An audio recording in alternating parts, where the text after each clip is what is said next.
Você já parou para pensar como o nosso cérebro começa a se formar? Ele não aparece pronto, do nada. Na verdade, ele é o resultado de um processo super organizado que começa logo nas primeiras semanas depois da fecundação. E entender esse processo é essencial para a gente compreender como o cérebro funciona e também porque ele pode falhar em alguns casos, seja em doenças, transtornos ou vulnerabilidades emocionais. Tudo começa com uma única célula, o zigoto, a fusão do óvulo com o espermatozoide. A partir daí, essa célula começa a se dividir rapidinho e começa uma bolinha de células chamada mórula. Depois essa bolinha se transforma numa estrutura oca, a blástula. Mas o ponto realmente importante vem em seguida, a fase de gástula. É nela que acontece a gastrulação, um processo que cria 3 camadas fundamentais e é a partir delas que tudo no nosso corpo vai se formar. Essas camadas são endoderma, que vai formar os órgãos internos e o sistema digestivo, mesoderma, que vai dar origem aos músculos, ossos e a pele mais profunda, e o ectoderma, que é o que mais interessa pra gente aqui, porque dele nasce o sistema nervoso. Por volta da 3ª semana de gestação, uma faixa do ectoderma começa a se espessar, é o que a gente chama de placa neural, e é dali que vai surgir o sistema nervoso central. Logo abaixo dela, uma estrutura chamada notocorda, que depois vira a coluna vertebral, começa a mandar sinais químicos para orientar esse desenvolvimento. A placa neural, então, forma um sulco no meio, o sulco neural.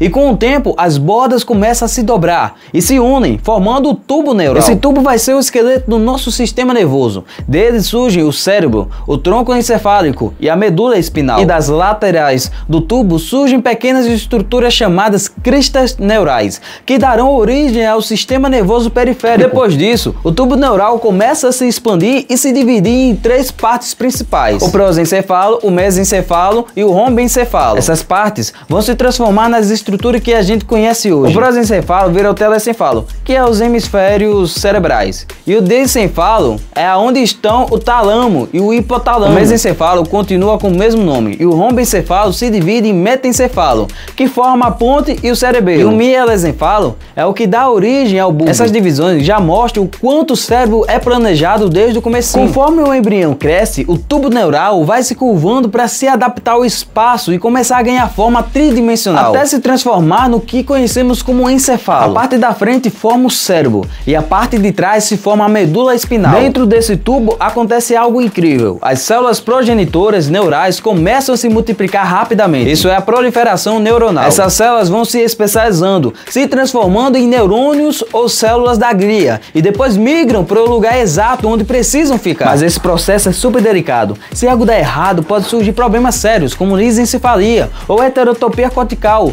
que afetam a formação do cérebro. Quando os neurônios chegam ao destino certo, eles começam a se conectar, formando as sinapses. No começo, essas conexões são caóticas. Um bebê recém-nascido tem mais sinapses que um adulto. Com o tempo, o cérebro faz uma faxina, eliminando as conexões menos usadas e fortalecendo as mais importantes. Esse processo se chama poda sináptica e é essencial para o aprendizado e para a adaptação ao ambiente. Durante esse período também acontece a mielinização, quando os axônios são encapados por uma substância chamada mielina, que acelera a passagem dos impulsos nervosos. Esse processo começa ainda na gestação, mas continua por vários anos após o nascimento. E aqui vai um ponto importante: o desenvolvimento do cérebro não termina quando nascemos. Na verdade, ele continua por toda a infância, adolescência e até o início da vida adulta. O córtex pré-frontal, por exemplo, a parte do cérebro responsável por planejamento, autocontrole e decisões, só termina de amadurecer por volta dos 25 anos. Isso explica muita coisa sobre o comportamento humano, não é? Mas tem um detalhe preocupante: enquanto o bebê ainda está no útero, o cérebro dele é extremamente sensível. O uso de álcool, cigarro ou drogas nessa fase pode causar danos graves e permanentes. O álcool, por exemplo, pode gerar a síndrome alcoólica fetal,